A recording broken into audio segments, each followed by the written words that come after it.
మన స్నేహంలో కథలెన్నో చెప్పుకున్నాం, కవితల్ని రాసుకున్నాం, కాలాన్నే మర్చిపోయాం. ఇప్పుడు అకస్మాత్తుగా నన్ను ప్రేమిస్తున్నాను అని అంటున్నావు. వేల వేల వెన్నెలంతా వెలుగు నిండిన అమ్మాయివి నీవు.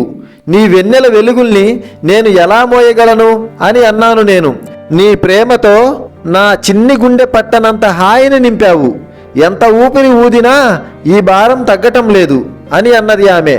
మన కళ్ళే 2 పుస్తకాలు, ఎన్నో భాషలేని అక్షరాలు ఉన్నాయి, కానీ నీ చూపులతో అన్ని మాటలు అర్థమవుతున్నాయి అని అన్నాను నేను. ముందు ఎప్పుడూ లేని విధంగా నీ ఆనవాలు వెతకడానికి లేనిపోని కారణాలతో బయటికి వస్తున్నాను.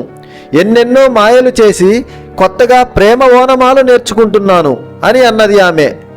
ఆకాశం తాకాలి అని ఉందా? నాతో రా, ఆ సరదా చూపిస్తాను అని అన్నాను నేను.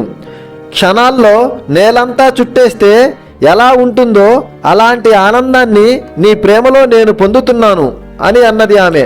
మబ్బులన్నీ కొమ్మలై పూలవాన పంపితే ఆ వాన పేరే ప్రేమ. ఆ ప్రేమకు మనమే చిరునామా.